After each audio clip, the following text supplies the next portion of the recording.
Hello students, मैं doctor Shobha Johri, associate professor in botany, LBS government college Kotputli. आज मैं BSc part first के बच्चों को उनके बॉटनी के पेपर सेकंड में germ theory of disease and vaccines and antibiotics के बारे में बताऊंगी। तो उनके पेपर सेकंड जो है बॉटनी का, उसमें ये टॉपिक्स शामिल हैं। तो उसमें सबसे पहले हम देख लेते हैं जर्म थ्योरी ऑफ डिजीज़ या रोग का रोगाणु सिद्धांत। ये सिद्धांत क्या है, इसका अर्थ क्या है, सबसे पहले ये बता देते हैं। इसका अर्थ ये है कि microbes can cause the disease, अर्थात सूक्ष्म जीव रोग उत्पन्न करने में सक्षम होते हैं। इस सिद्धांत को या इस तथ्य को जर्म थ्योरी ऑफ डिजीज़ या रोग का रोगाणु सिद्धांत कहते हैं। इस सिद्धांत की स्थापना से माइक्रोबायोलॉजी एंड मेडिसिन के फील्ड में बहुत ही नई आयाम स्थापित हुए और बहुत सी बीमारियों को रोकथाम करने के लिए इन जर्म थ्योरी को बहुत ही बल मिला या इसके आधार पर रोकथाम के उपाय खोजने में मदद मिली। पाश्चर एवं रॉबर्ट कोख को राष्ट्रीय पुरस्कार भी मिले और 19वीं सेंचुरी और उससे पहले एडवर्ड जेनर ने स्मॉल पॉक्स से बचाव के लिए जो वैक्सीन की खोज कर ली थी। तो 19वीं सेंचुरी के 6th डिकेड में जोसेफ लिस्टर ने सबसे पहले स्टरलाइज शल्य चिकित्सा या सर्जरी की अवधारणा को प्रतिपादित किया।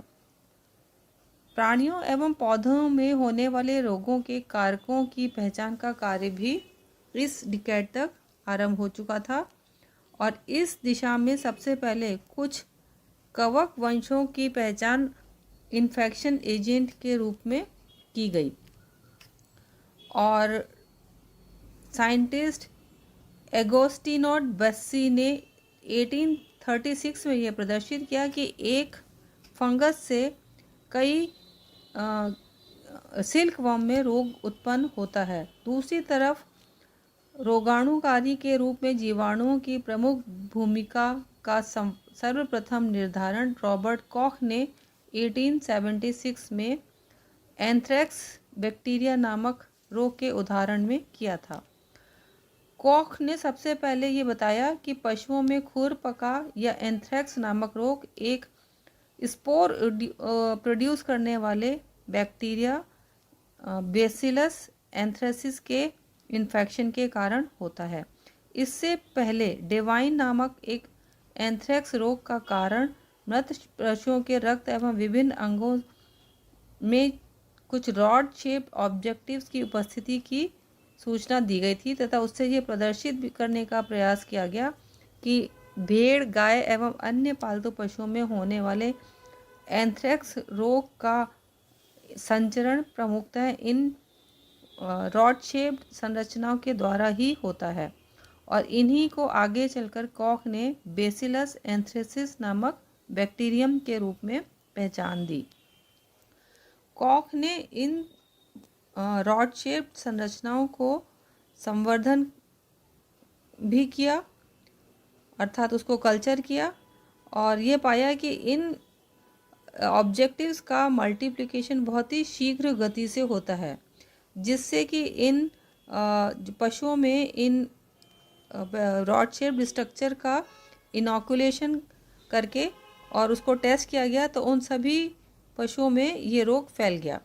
तो उससे ये सिद्ध हो गया कि ये जो रॉड शेप्ड स्ट्रक्चर्स थे यही एंथ्रेक्स नाम की बीमारी का कारण थे और इसी के कारण ही कॉख के रोगाणु सिद्धांत के क्राइटेरिया को निर्धारित किया गया। कॉख द्वारा इन मानदंडों का उपयोग करने के कारण इनको कॉख के पोस्टुलेट्स कहा जाता है। ये जो कॉख पोस्टुलेट हैं, ये देखिए इनके 4 मुख्य सिद्धांत हैं। इसमें पहला है सभी रोगी सजीवों में संभावित रोगकारी इकाइयों या सस्पेक्टेड ऑर्गेनिजम्स की पहचान तथा स्वस्थ जीवों में इस रोगकारी प्रजाति की अनुपस्थिति को प्रमाणित करना। अर्थात इसको करते कैसे हैं, ये स्टेप्स दिए गए हैं। दूसरा है प्योर कल्चर में रोगकारी प्रजाति को आइसोलेट करना। फिर थर्ड स्टेप आता है आइसोलेट प्रजाति के जीवों द्वारा उपयुक्त परीक्षण के दौरान पशुओं में रोग उत्पन्न करने की क्षमता का पाया जाना। और फिर फोर्थ स्टेप आता है रोगी पशुओं के शरीर में रोगकारी प्रजाति को पुनः रीआइसोलेट करना।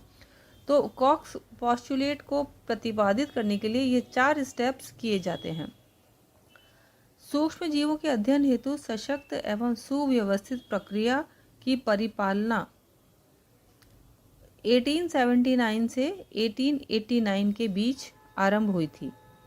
इसलिए इस कालखंड को सूक्ष्म जीव का स्वर्ण युग भी कहा जाता है। ये बहुत इंपॉर्टेंट है, इसके बारे में अक्सर करके एग्जाम में क्वेश्चन आ जाता है कि गोल्डन एरा ऑफ माइक्रोबायोलॉजी कब से कब तक था और उसमें किस किस साइंटिस्ट ने क्या क्या खोजें करी।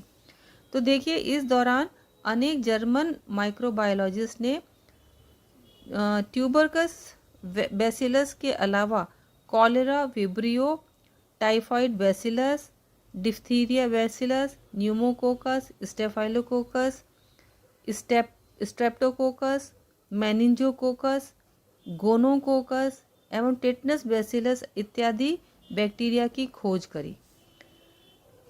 इसके अलावा वायरस की खोज भी विभिन्न रोगों को उत्पन्न करने की क्षमता का निर्धारण भी का कार्य भी आरंभ हो चुका था, जब पाश्चर के एक सहयोगी चार्ल्स चैम्बरलेन ने सन 1884 में पोर्सिलिन बैक्टीरिया फिल्टर का निर्माण किया। सर्वप्रथम रूसी वैज्ञानिक इवानोस्की 1882 एवं हॉलैंड के वैज्ञानिक बेजेरिंक द्वारा प्रथम फिल्ट्रेबल वायरस या टोबैको मोज़ैक वायरस की खोज एवं पहचान की गई।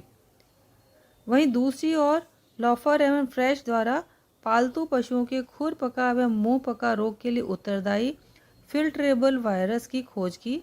इसके साथ ही यूनाइटेड स्टेट्स सेना आयोग के शोधकर्ताओं द्वारा मनुष्य में येलो फीवर उत्पन्न करने वाले वायरस की जानकारी दी।